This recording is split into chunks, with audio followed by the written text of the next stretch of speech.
көпчүлүк азыр бардык жерде өтө кыйналып жаткан ушул болуп жатпайбы? Өнүгүүгө тоскоол болгон эң чоң бир тоскоолдуктардын бири ушул. Жүрөгүбүздө Аллах Тааланын сүйүүсү болсун, бирок андан башка нерсенин сүйүүсү болбосун. Кээ бир адамдар жашоодо кедейликтен ушундай коркот, Алладан анча коркпойт. Куранда жок нерсе жок, бирок биз ошону окубай эле жүрөбүз да. Акыйкат өтө оор болот. Жаман катуу тиет айтсачы, мариюн ачуу болот да, жакпай кетет да.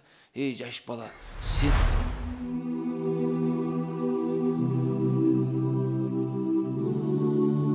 Абдулла ибн Масуд радияллаху анхунун насааттарында баратканбыз. Абдулла ибн Масуд радияллаху анхунун уулу Абдурахман өз атасынан мынтип риваят кылат. Атаху рajulun faqala ya Aba Abdurrahman علمني كلمات جوامع نوافع فقال اعبد الله ولا تشرك به شيئا وزل مع القرآن حيث زال ومن جاءك بالحق فاقبل منه وإن كان بعيدا بغيضا ومن جاءك بالباطل فردد عليه وإن كان حبيبا قريبا.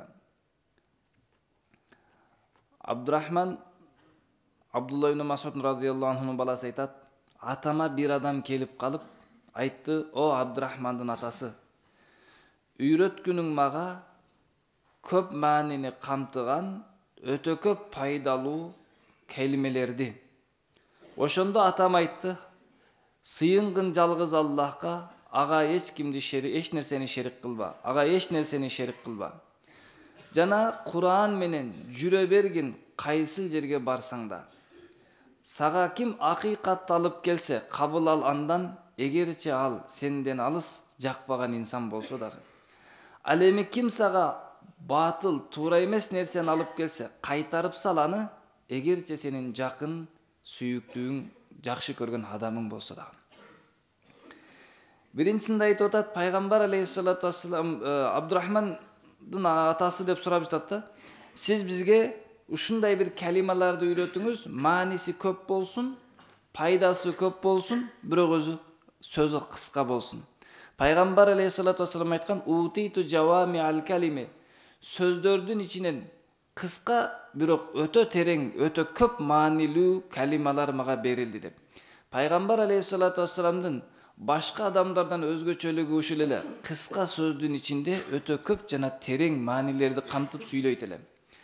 Ошондуктан айтты, пайгамбар алейхиссалату вассаламдын насааттарына окшогон, сөздөрү кыска, маанилери өтө терең, пайдасы өтө көп бир насааттарды айтыңыз деди. Албетте Абдулла ибн Масуд радияллаху анхунун насааты бул бүткүл үммөткө болгон насаат. Өзгөчө Абдулла ибн Масуд радияллаху анхунун насааты бул Ханафи мазхабтагыларга көбүрөөк тиешелүү. Эмне үчүн? Себеби Абдулла ибн Масуд радияллаху анху Куфага, Умар радияллаху доорунда келип, Куфага мээнет кылып, илимин таркатып, ошол Куфадан Абу Ханифа рахматулла алейхи чыккан. Демек, Абдулла ибн Масуд жана Али радияллаху анхунун, ошондой эле Умар радияллаху анхунун Куфага кылган мээнетинин натыйжасында Абу Ханифа рахматулла алейхидей улуу инсандар чыгып, бүткүл үммөткө алардын илимин таркаткан. Ошондо Абдулла ибн Масуд радияллаху анху айтат: "Аллахка сыйынгын, шерик кылба ага эч нерсени." Бул сөз айтсак кыска эле сөз. Аллага сыйын, башка эч кимди шерик кылба. Бирок мунун мааниси өтө терең да. Жүрөгүңүздө Аллахтын улуулугу болсун, андан башканын улуулугу болбосун. Жүрөгүңүздө Аллах Тааланын сүйүүсү болсун, бирок андан башка нерсенин сүйүүсү болбосун. Сүйүү деген мындай да, Аллахтын сүйүүсү бул башка. Ал эми адам балдарын да жакшы көрөт го десе, ооба, балдарын да жакшы көрөт, бирок балага болгон адамдын сүйүүсү бул табияттын сүйүүсү. Аны акылы жок жаныбарлар да жакшы көрөт. Сиздер менен бизге караганда уй көбүрөөк жакшы көрөт. Себеби уй кылган ишти биз кыла албайбыз. Ал музоосуна кандай мамиле кылып, кандай аны тазаласа, биз антип тилибиз менен тазалай албайбыз. Биз ошондуктан уулдарыбызга, перзенттерибизге болгон биздин мухаббатыбыз болуш керек. Ал табияттын мухаббаты. Бирок албетте ыйманий мухаббат, адамдын пайда берет, зыян берет деген нерседе Аллахка болгон мухаббаттан башка нерсе артык болбош керек. Аллахка болгон сүйүүдөн башка нерсе артык болбош керек. Жана ошондой эле Аллахтан болгон коркунуч болуш керек. Башка нерседен анча коркпош керек да. Себеби кээ бир адамдар жашоодо кедейликтен ушундай коркот, Алладан анча коркпойт да. Кээ бир адамдар экинчи бир адамдардан ушунча катуу коркот, Аллах жалган айтпа деп турса дагы Аллахтан коркпостон тиги адамдан корккондуктан жалган айтып коет. Аллах күнөө кылба деп турса дагы Аллахка моюн сунбастан нафсиге моюн сунуп Аллахтын алдында күнөөкөр болуп калат. Мунун бардыгы Аллахтан болгон коркунуч аз, башка нерседен коркунуч көп болгондугу. Эгерде Алланын өкүмү келсе, ошондой эле Аллах чыныгы падыша, бул дүйнөнүн дагы бир кайсы бир бийлик бутактарынан бирөөсүнөн сизге бир өкүм берип калса, мындай кыл депчи, кимисин тандайсыз? Кимисинин өкүмү жүрөгүңүздө жогору болуп турат? Кимиси сиз үчүн улуу болуп турат? Ошону караш керек да. Умар разыяллаху анхунун жүрөгүндө Алланын улуулугу ушундай жогору эле. Bir жолу Умар разыяллаху анхунун жерини бирөө меники деп талашып казынын алдына келди. Умар разыяллаху анху ошол жерди казынын алдыга барганда тиги далил таба албай калды. Казынын эрежеси, соттун эрежеси ушундай. Биринчи тиги арызданган адам далил алып келүү керек. Арызданган адам далил алып келе алган жок, бул жер меники дегенгечи. Экинчи этапта эмне кылат десе, экинчи адам сен анда жер өзүмдүкү, сеники эмес деп ант ичип берчи дейт. Ант ичсе, меники, Аллахка касам бул жер меники десе, маселе чечилет. Тиги адамдыкы болбой калат да, доо кылган адамдыкычы. Ошол жерде эмне кылды? Умар разыяллаху анхунун жери эле. Умар разыяллаху анху ант ичсе болот эле, туура эле. Бирок ант ичпеди. Баягы адамга айтты: "Эмне кыласың мен ант ичирип? Ант ичсем да болот. Мен сага кичине тыйын берейин, кетип кал. Арызыңдан баш тарт" деди. Макул деди. Арызынан баш тартты, акча берди, кетип калды. Эмне үчүн? Умар разыяллаху анху Алланын атыны арзыбаган дүйнөгө иштеткиси келген жок да. Жүрөгүндө Алланын улуулугу ушунчалык эле, мен касам ичсе өзүнүн жери, валлахи менин жерим деп койсо болот эле. Бирок ошол Алланын атыны арзыбаган дүйнөгө иштетким келбеди дейт да. Ошондой биздин жүрөгүбүзгө да Алланын улуулугу болбосо, анда дүйнөдө кыйын болот. Экинчиси вазул маал Кур'ани хайзузал.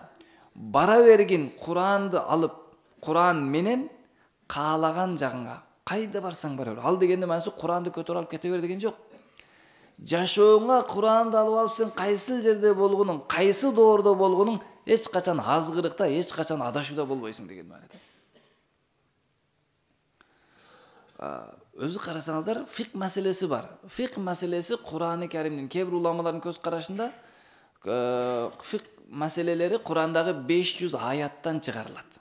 500 аятта өкүмдөр айтылган. Намаз оку, орозо тут, аны мындай кыл, же болбосо сооданы мындай кыласың, ижараны мындай кыласың, никени, талакты мындай кыласың, мурасты мындай бөлүштүрөсүң деген өкүм 500 аятта айтылган. Ал эми Курандын жалпы аяттары бир риваят боюнча, Али радыйаллаху анхудан айтылган риваят боюнча 6236 аят. Алып койсок 500 аятты 5736 аят. Бул не кылып турат? Бул сиздер менен биздердин жашообузду үйрөтүп турат. Кулк мүнөздөн мындай болуш керек, атаңа деген мамилең мындай болуш керек, ата-энеңе деген мамилең мындай болуш керек, туугандарыңа мындай болушуң керек, сен аклагың мындай болуш керек. Толук биздин жашообузду жөнгө сала турган 5736 аят бар да. Ал эми Куран бул исламдын маданияты. Ушул Курандын түшүндүрмөсү хадис. Хадис дагы исламдын маданияты. Хадистердин ичинен дагы 3төн 1 бөлүгү өкүмгө байланыштуу, калган 3төн 2 бөлүгү ал адамдын ахлагына, адамдын маданиятына байланыштуу болот да. Караңыздар, дозок туурасында фик китептеринен таппайсыз. Дозоктун тереңдиги мындай болот, жок. Жаннаттын бийиктиги туурасында, дарбазалары туурасында таппайсыз. Аны хадистерде жана башка Куран аяттарында, өкүм эмес аяттарда табабыз. Элдин жашоосу Курандан, хадистен канча алыстап кетсе, ошончо элдин жашоосунда бузукулук көп болот. Мындай бир түшүнүк алсак, мамлекетте 2 орган бар да. Бирөөсү мисалы маданият министрлиги деп коелук. 2 багыт бар. Бирөөсү маданият министрлиги. Эгер маданият министрлиги элдин руханиятын көтөрүп, элдин моралдык жана руханий байлыгын канааттандырып, элдин оюну, пикирин туура жокко салбаса, анда баягы соттоочу органдар же күч органдарга иш көбөйүп кетет, токтобойт, кылмыш көбөйө берет. Эмне үчүн бүгүн биздин мусулмандарда мусулман болуп туруп дагы күнөө кылгандар көп болуп атат. Себеби Куран анын жашоосунда болбогондуктан фикти аткарбай атат. Намазды да таштап койду, уурлукту да кылды, Алла сактасын, башка күнөө иштерди кылып жатат. Эмне үчүн? Себеби Куран азыгы менен, Куран нуру менен, хадистин нуру менен жүрөк нурланбай калган болсо. Ошондон урматтуу бир туугандар, Курандын менен биздин жашообуз окшош болуш керек. Хатта Курандын ичинде Аллах Таала кантип кат жазыш керек, ошого чейин баяндаган да. Кантип кат жазасың, бирөөгө кат жазсаң, кантип жазышың керек. Ошонун дагы эрежеси айтылган да. Койчунун дагы эрежеси айтылган. Койчу кандай кой кайтарыш керек. Куранда жок нерсе жок, бирок биз ошону окуп эле жүрөбүз да. Ошого ар бирибиз Курандын жашоосуга өзүбүздүн жашообузду дал келтиришибиз керек. Жана Курандын чечимелесүү болгон хадис менен жашаганга аракет кылыш керек. Кайсыл адам Куран хадис менен жашай турган болсо, анда ал инсанга кандай бир азгырыктар келсин, кандай бир фитналар келсин, же кайсы доордо болбосун, кыяматка жакынкы дажжал чыккан доордо болбосун, ал адам азырлабайт. Эмне үчүн? Анын жашоосу Куран, ахлак, тили Куран менен, көзү Куран менен. Дагыраак айтканда, тили Куранга ылайыктуу кыймылдайт, көзүнү Куранга ылайыктуу башкарат, Курандагы өкүмдөргө башкарат. Ошол үчүн Аллах Тааланын өкүмү биздин бүткүл денебизге ошол өкүмдөрдү эмне кылат? Куран менен болот экенбиз. Андан кийинки үчүнчү чоң эрежеси. Үчүнчү чоң айтат, акыйкатты сага ким алып келсе дагы кабыл ал. Ал сенден алыс адам, сага жакпаган адам болсо дагы депчи. Ал эми жаман нерсени, батыл нерсени кайтаргының эгер сенин сүйүктүүң, жакын адамдарың алып келсе дагы. Ошол үчүн адам бул дүйнөдө мамиле кылганда караш керек экен да, сага келген сунуш, сага келген сөз бул акыйкатпы? Же акыйкат эмес, батылбы? Сиздин мисалы кемчилдигиңизди, кайсы бир жериңизди толуктап дамла келип айтып калса, мына жериңиз мындай экен, муну мындай кылсаңыз болот, ушундай кылсаңыз жакшы болот десе, ошол адам сизге жакпаса дагы, сизден өтө алыс көргүңүз келбеген адам болсо дагы, акыйкатты айткандан кийин кабыл ала билиш керек. Эгерде бир адам бир жаман нерсени алып келсе, эми ошол жаман болгондугу үчүн мен экөөбүз дос элек, жердеш элек, тууган элек деп жакындай турган болсо, анда бул жаман болуп калат да. Эмне үчүн көпчүлүк азыр бардык жерде өтө кыйналып жаткан ушул болуп жатпайбы? Өнүгүүгө тоскоол болгон эң чоң бир тоскоолдуктардын бири ушул, тууганына тартып кетип, өлкөбүз өнүкпөй эле туугандар өнүгүп кетип атпайбы? Туугандардын өнүгүп кетип жаткандыгы ушул болуп жатат. Эмне үчүн? Жаман, туура эмес, мыйзамга, законго каршы нерселерди алып келсе, бир жерден биз го, мамилебиз бар го, же болбосо өкүл ата эшатабыз го деген сөздөр менен чечип кетип аткан болсо, демек мына ушул бул эмне болот? Мусулмандын ахлагы эмес болуп калат экен да. Мусулмандын ахлагы кандай десе, мусулмандын жашоосундагы ахлагы акыйкатты кабыл алыңыз. Сиздин кемчилигиңизди айтып жатабы, же сиздин туура эмес кылган ишиңизди айтып жатабы? Ал сизге жакпаган инсан болсо дагы, сизге өтө алыс инсан болсо дагы, уруңузда бирикпей, таптакыр сизге жакпаган адам болсо дагы, акыйкатты кабыл алыш керек. Адам адамгерчилиги бийик болот акыйкаты менен. Канчалык бийик таанымал адам болбосун, акыйкаттан алыс болсо, туура эмес жолдордо болсо, бузуку жолдордо болсо, ал адам батыл адамдардын көзүнөн түшүп кетет. Ошол сөзүн улап туруп айтат: "Ал-хакку сакилун мариюн, вал-батулу хатифун вабиюн, ва рубба шахватин туриту хузнан тавила." Абдулла ибн Масуд радияллаху айтат: "Билип койгула, акыйкат өтө оор болот. Жаман катуу тиет айтсачы, мариюн ачуу болот да, жакпай кетет да. Эй жаш бала, сен атаңдай адамга насаат айтып атасыңбы деп. Сен неге мындай кылып атасың, сен менин балам менен тең экенсиң, сендей менин неберелерим бар деп. Оор тиет да, жаш адам сиздин аксакал мына жерде мындай кылбай койдуңуз деп айтсачы. Же болбосо ошондуктан акыйкатты кабыл алыш өтө оор, анан аябай ачуу болот да. Кесип калемпир салып койгондой болот да. Бирок ошону кабыл ала билиш керек экен да. Ал эми батыл, бузуку жолдор аябай жеңил, таттуу көрүнөт, бирок ата өтө өкүнүчтүү болот да. Батыл, жаман жолдор өтө жеңил көрүнөт дейт. Көптөгөн адамдын каалоосуна жаккан нерселер бар, узун өкүнүчтөрдү алып келе турган. Учурда кайсы бир нерсени каалоого карап, жеңил болгонуна карап, анын акыйкат туура же туура эмес экендигине карабастан, жаман туура эмес нерсени оңой болуп калды, жеңил болуп калды, жасай койдуңуз. Бирок ошонун себебинен бул дүйнөдө да көп өкүнүчкө туура келип калат. Көп өкүнүчкө да туура келип калат. Ал эми кыяматта дагы Алла сактасын, өкүнүчкө туура келип калат. Ошондуктан кайсы бир адам, мисалы бир адам бизнесмен болсо, бизнеси токтоп калганда барып сурасаңыз өтө өкүнгөн болот да, балан ишти туура эмес кылып коюпмун, балан ишти өзү кылбашым керек, билгенмин ошонун жаман экенин, арам экенин дейт да.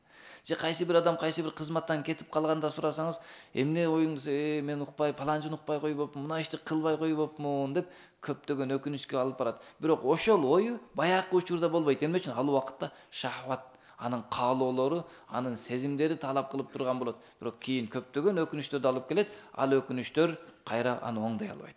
Ошондон урматтуу бир туугандар, Аллах биздин баарыбызга мына ушул Кур'ан-ы Карим менен жашаганга мүмкүнчүлүк берсин. Толук Кур'андын өкүмү менен жашоого аракет кылалык. Субханакаллахумма ва бихамдик.